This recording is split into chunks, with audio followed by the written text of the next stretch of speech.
Hello my dear students, welcome to तरह से class. आज आपके लिए लेकर आया हूँ क्लास 11th की बुक ऑन बिल का चैप्टर नंबर 5, जिसका नाम है द एलिंग प्लैनेट बाय नानी पालकीवाला। और इस वीडियो में मैं डिस्कस करने वाला हूँ पार्ट 2, क्योंकि पार्ट 1 ऑलरेडी दिया जा चुका है। और अगर अभी तक आपने उस पार्ट 1 को नहीं देखा तो ज़रूर देखिएगा, क्योंकि पार्ट 1 पार्ट 2 दोनों जो है इनकम्प्लीट हैं एक दूसरे के बिना। और ये क्वेश्चन जो है रिमेनिंग क्वेश्चन है चैप्टर के, तो ऑब्वियसली ये आपके लिए हेल्पफुल होगा अगर आप पार्ट 1 भी देख लेते हैं। तो look at the very first question here, what will happen as a result of the destruction of the tropical forest. अगर ट्रॉपिकल फॉरेस्ट का डिस्ट्रक्शन होगा तो उसका रिजल्ट क्या होगा। तो ऑप्शन आपके सामने हैं, it will affect the rain, बारिश को अफेक्ट करेगा, या मरीन लाइफ को अफेक्ट करेगा, या फिर हम कहीं हवा की जो कोर्स है उसका ट्रैक है उसको अफेक्ट करेगा, या फिर कहीं several species of life will face extinction, यानी बहुत सारी जो स्पीशीज हैं वो ख़त्म हो जाएंगी। तो बच्चों यहाँ पर करेक्ट आंसर क्या होना चाहिए। यहाँ राइट आंसर है option D. Option D is the correct answer. अब चलते हैं क्वेश्चन नंबर 27 के लिए। It has been well said that forest preceded mankind dash follow, यानी इस स्टेटमेंट को आपको कंप्लीट करना है इस ब्लैंक को फिल करके कि क्या चीज़ ऐसी है अगर फॉरेस्ट ख़त्म हो जाएंगे तो ऑब्वियसली वो चीज़ भी जो है दूर नहीं है। तो यहाँ पर करेक्ट आंसर क्या होना चाहिए बच्चों, रेन, स्टॉर्म, डेजर्ट्स या फिर विंड। तो बच्चों यहाँ पर राइट आंसर है डेजर्ट्स। अब डेजर्ट्स क्या होते हैं, जो रेगिस्तान होते हैं जहाँ सिर्फ और सिर्फ रेत होती है और वो कल्टीवेशन के लिए वो जगह बिल्कुल भी ठीक नहीं होती। तो यहाँ पर जो है यही कहा गया कि अगर आप जंगल ख़त्म करते चले जाएंगे तो उसके बाद समझिए डेजर्ट जो हैं वो ज़्यादा दूर नहीं है। अब चलते हैं क्वेश्चन नंबर 28 के लिए। Who was James path. James path कौन थे। यहाँ पर ऑप्शन आपके सामने हैं, the prime minister of New Zealand, the president of brand commission, the president of the World Resources institute, या फिर कहीं नन ऑफ दीज। तो बच्चों जो जेम्स पैथ हैं वो थे the president of the World Resources Institute, यानी option C is the correct answer. अब चलते हैं क्वेश्चन नंबर 29 के लिए। Who said we were saying that we were losing the forest at an acre a second, but it is much closer to an acre and a half to a second। अब देखिए ऐसा कहा गया कि हम जो है ना 1 एकड़ लैंड जो है 1 सेकंड में खो रहे हैं, फॉरेस्ट का एरिया जो है। लेकिन एक्चुअल क्या रियलिटी है कि हम 1.5 एकड़ जो है वो 1 सेकंड में खो रहे हैं जंगल का एरिया। तो ये स्टेटमेंट किसने बोली थी। तो ऑप्शन आपके सामने है, डॉक्टर मायर्स, या फिर कहीं मिस्टर एल्केजा, या कहीं मिस्टर लेस्टर आर ब्राउन, या फिर जेम्स पैथ। तो बच्चों ये स्टेटमेंट जो कही थी वो थी जेम्स पैथ ने। Option D is the right answer. अब चलते हैं क्वेश्चन नंबर 30 के लिए। What does the world bank estimate to cope with the expected fuel wood demand in the year 2000, यानी वर्ल्ड बैंक जो है क्या एस्टिमेट करता है कि अगर हमें फ्यूल वुड की जो डिमांड कंप्लीट करनी है तो वो भी 2000 ईयर, यानी अब तो काफ़ी पुरानी, क्योंकि चैप्टर उसी के अकॉर्डिंग लिखा गया है। तो क्या करना होगा उसके लिए हमें।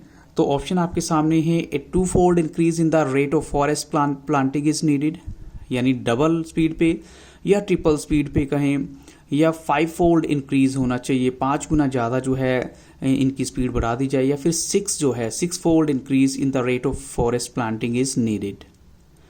तो बच्चों यहाँ राइट आंसर है option C, a 5-fold increase in the rate of forest planting is needed, कि आप 5 गुना ज़्यादा जो है स्पीड से फॉरेस्ट लगाएंगे तब आप जो है 2000 तक कवर कर पाएंगे। क्योंकि ये चैप्टर जो है 1972 के अकॉर्डिंग लिखा गया, तो इट मीन्स उस टाइम भी अगर ये वार्निंग दी गई थी तो आप इमेजिन कर सकते हैं कि आज की डेट में क्या हालत होगी ओवरऑल अगर हम देखें इन्वायरमेंट की हालत। तो अब चलते हैं question number 31। What does the Article 48A of the Constitution of India provide? अब इस आर्टिकल में क्या बात कही गई है, that the state shall endeavor to protect and improve the environment, या सेकेंड ऑप्शन है that the state shall safeguard the forest and wildlife of the country, या कहें दोनों ही ऑप्शन यहाँ करेक्ट होने चाहिए, बोथ ए एंड बी दोनों ही right है यहाँ पर। तो बच्चों यहाँ करेक्ट आंसर है बोथ ए एंड बी, दोनों ही स्टेटमेंट जो है article 48 of the constitution of India में मेंशन की गई हैं। अब चलते हैं क्वेश्चन नंबर 32 के लिए। विच statement is true about the parliaments estimates committee about the depletion of forest. अब जो पार्लियामेंट की एस्टिमेट्स कमेटी है उन्होंने फॉरेस्ट की, जंगल की डिप्लीशन पे एक स्टेटमेंट दी है, तो वो कौन सी स्टेटमेंट सही है। तो ऑप्शन आपके सामने है, near catastrophic depletion of forest over the last 4 decades. अब ये बताया गया कि बहुत ज़्यादा बुरी हालत है। अगर 4 डेकेड्स को देखें हम, 4 डेकेड्स मतलब अगर 1 decade is equal to 10 years time period, तो 4 डेकेड हो गए 40 ईयर्स। सेकेंड है India is losing its forest at the rate of 3.7 million एकड़ अ ईयर। इतना एरिया जो है हम लूज कर रहे हैं हर साल, वो भी जंगल का एरिया। थर्ड ऑप्शन है large areas officially designated as forest land are already virtually treeless. अब कुछ एरिया ऐसे हैं बड़े बड़े जिनको कहा गया कि ये फॉरेस्ट लैंड है लेकिन वहाँ पेड़ है ही नहीं, या कहें कि सारी स्टेटमेंट जो है उस कमेटी के द्वारा कही गई हैं। तो बच्चों यहाँ राइट आंसर क्या होना चाहिए? यहाँ पर राइट आंसर है ऑप्शन डी, क्योंकि सभी की सभी बातें जो हैं उस कमेटी ने अपनी रखी थी सामने, पार्लियामेंट की जो कमेटी थी। अब चलते हैं question number 33। Who conducted a 3-year study using satellites and aerial photography about environment. अब किसने जो है 3 साल की अपनी स्टडी की सैटेलाइट यूज़ करते हुए, एरियल फोटोग्राफी यूज़ करते हुए इन्वायरमेंट की? तो ऑप्शन आपके सामने है यूएन, या फिर इन्वायरमेंट स्टडी ने, या फिर ग्रीन मूवमेंट ने, या इन्वायरमेंट सर्वे ऑफ वर्ल्ड ने। तो बच्चों यहाँ पर राइट आंसर है यूएन, यानी United Nations is the correct answer, जिन्होंने ये स्टडी की थी 3 साल तक लगातार।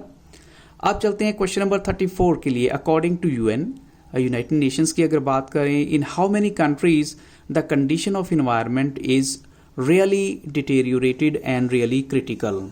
यानी कितनी जो है कंट्री ऐसी हैं जहाँ पर इन्वायरमेंट की कंडीशन बहुत ख़राब है या क्रिटिकल है? ऑप्शन आपके सामने हैं 80 कंट्रीज़, 88 कंट्रीज़, 79 कंट्रीज़, या फिर 70 countries.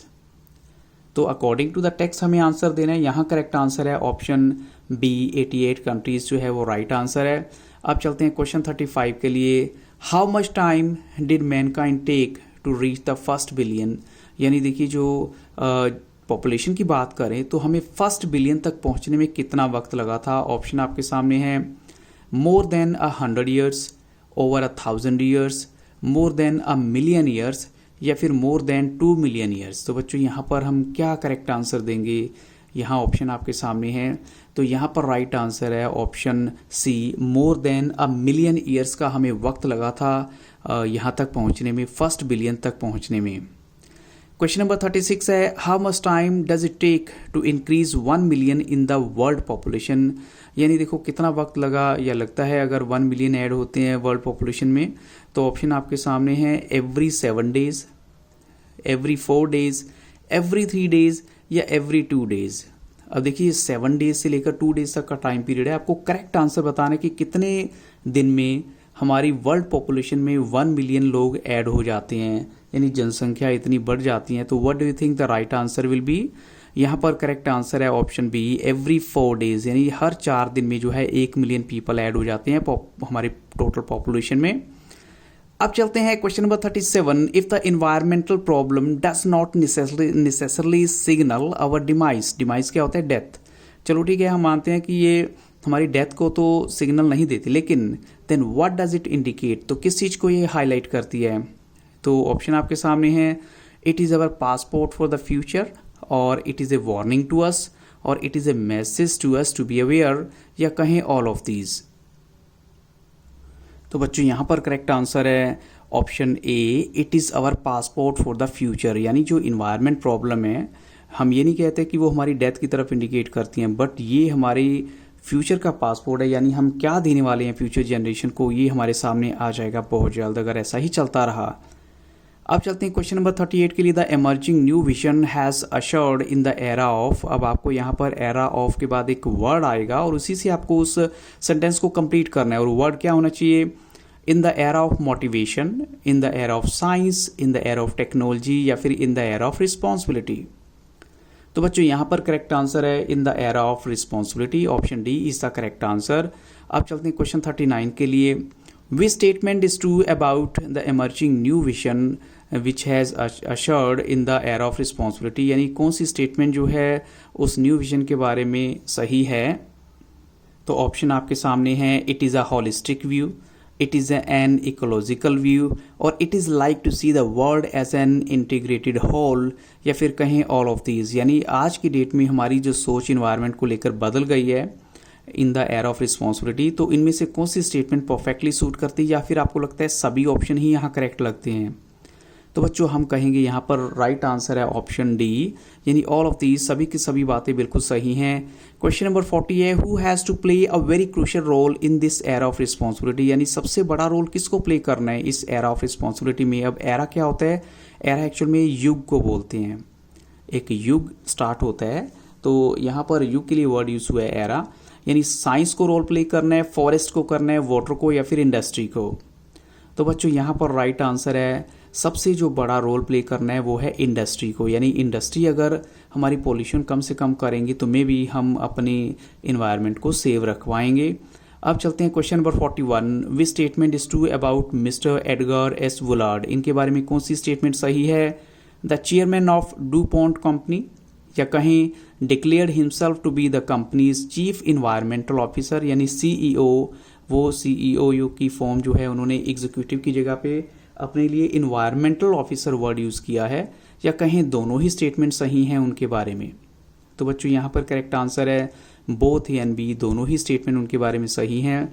Who said our continued existence as a leading manufacturer requires that we excel in environmental performance, यानी अगर हम इन्वायरमेंटल परफॉर्मेंस में बहुत अच्छा हो जाते हैं तो may be as a manufacturer जो है हमारे लिए बहुत ज़रूरी है कि हम इनमें इन्वायरमेंट को प्रायोरिटी में रख के चलें, इन्वायरमेंट हार्म नहीं होना चाहिए। किसने बोला था? Doctor Myers, mister Elkeja, mister Lester R Brown, या मिस्टर एडगर एस वुलार्ड। तो आपको बच्चों यहाँ पर राइट आंसर क्या लगता है ये होना चाहिए? यहाँ पर राइट आंसर है option D, mister Edgar S Woolard. अब चलते हैं question number 43, no generation has a freehold on this earth, किसी भी जनरेशन का यहाँ पर ऐसा कोई हक नहीं है इस धरती पे। All we have a life tenancy, यानी हम सब के सब टेनेंट की तरह हैं, एक किराएदार की तरह। और हमारा काम क्या है कि जैसे हम अपने घरों में किराएदार को रखते हैं सिर्फ इसलिए कि मेंटेनेंस रहे, तो हमारा भी ये काम यही है कि हम इस अर्थ को, इस एनवायरनमेंट को बचा के रखें। लेकिन ये स्टेटमेंट कही किसने थी? तो ऑप्शन आपके सामने है Margaret Thatcher, mister Elkeja, mister Lester R Brown, या फिर मिस्टर एडगर एस वुलार्ड। तो बच्चों ये स्टेटमेंट कही थी ऑप्शन ए, मार्गरेट थैचर ने। अब चलते हैं क्वेश्चन नंबर 44 के लिए, we have not inherited this earth from our forefathers, we have borrowed it from our children. अब ये स्टेटमेंट किसने दी थी कि हमने इस अर्थ को अपने दादा परदादा से नहीं लिया, लेकिन अपने बच्चों से उधार मांग के लिया है कि हम उनको जो है बहुत अच्छी इसकी कंडीशन में देंगे इसे वापस। तो ये स्टेटमेंट किसने बोली थी? मार्गरेट थैचर ने, मिस्टर लेस्टर ग्रीन ने, मिस्टर लेस्टर ब्राउन ने, या फिर मिस्टर एस वुलार्ड ने। तो बच्चों यहाँ पर करेक्ट आंसर है option C, mister Lester Brown ने स्टेटमेंट कही थी। और इन्हीं क्वेश्चंस के साथ इस वीडियो को यहाँ स्टॉप करूँगा। आई होप सो ये वीडियो आपको अच्छी लगी होगी, और अगर अच्छी लगी हो तो लाइक, शेयर और सब्सक्राइब करना मत भूलिएगा। So thank you really very much and have very nice day.